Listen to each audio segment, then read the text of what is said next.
Good morning and welcome to our Wednesday morning assembly for Wednesday the 3rd of June. Hopefully you had a good break over the week off for half term. Some of you will be aware that last Sunday was Pentecost Sunday, the Sunday when the church celebrates God sending the Holy Spirit. This term in our Wednesday assemblies we're looking at the life of Peter, and last time we left Peter and the disciples. They were in Jerusalem. Jesus had gone back into heaven. He told the disciples to go to Jerusalem and to wait, and I will send the Holy Spirit. He didn't tell them how long they were going to have to wait. He didn't tell them what would happen when the Holy Spirit came. We're now picking up the story. It's 11 days after Jesus had gone back into heaven. So the disciples have been waiting around for 11 days. But before we pick up the story, I wonder if you spot the difference in the last assembly that I did.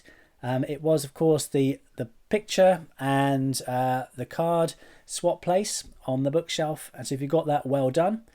And if you didn't get that, don't worry, there'll be another one to spot today. So Pentecost was a Jewish festival. It was a time when the Jews would celebrate God giving the law to Moses. And lots and lots and lots of Jews came to Jerusalem in order to celebrate Pentecost. And so we're going to pick up the story of what happened to Peter. We're going to read from this book, The Diary of a Disciple from Scripture Union, Peter and Paul's story. So, let's see. Are you ready? What happened next totally blew my mind. Imagine the sound of the loudest, most incredible, slightly scary, strongest ever wind blowing around a room. Are you imagining it? Well, that's what happened to Jesus' followers when they were all together enjoying their Pentecost party. It didn't just get a bit breezy. It was like an enormous whirlwind came from nowhere and filled every single room in the house. And then there were flames everywhere. But they didn't burn anyone or anything. They sat on top of everyone's heads. And then, all at once, Jesus' followers started speaking in different languages. Imagine what that must have sounded like. Whirlwinds, unburning fire, words no one had ever heard before. Whoa, that all sounds kind of scary to me. But the Holy Spirit had arrived with some serious style. Outside of the house, there were loads and loads of people with loads and loads of wide open mouths and thousands of staring eyes. And they were all staring at Jesus' followers. They'd heard all the noise and they wanted to know what was going on. The weirdest thing was that even though some of these people in the crowd had come from countries hundreds of miles away to join in the Pentecost party, everyone could hear one of Jesus' followers talking in their own language. How were they speaking perfectly in a language they'd never even heard before? All these Jesus people were from Galilee. They definitely didn't learn all these different languages there. But there were now people from all over the place, hearing all about God's amazing power and the incredible things that he'd done. But they were hearing it in a language they could understand.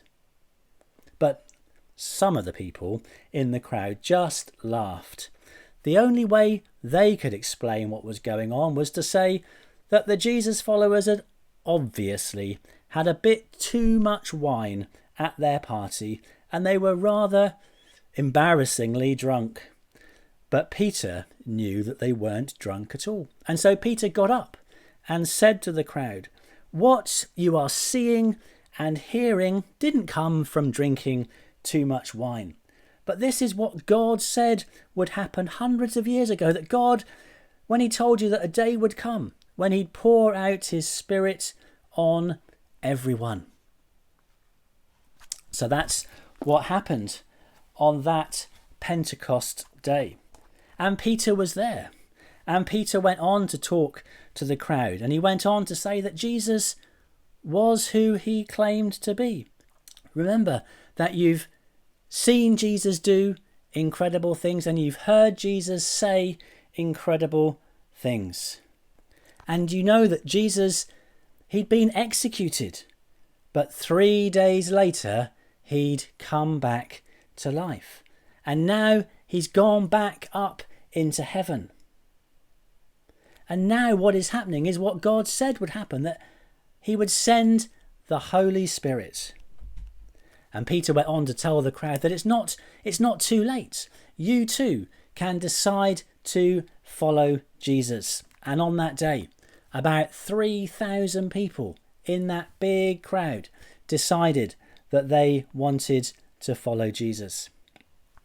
Pentecost is celebrated by Christians across the world. It's considered by many to be the birthday of the church. And Christians at Pentecost, we thank God because he sent the Holy Spirit.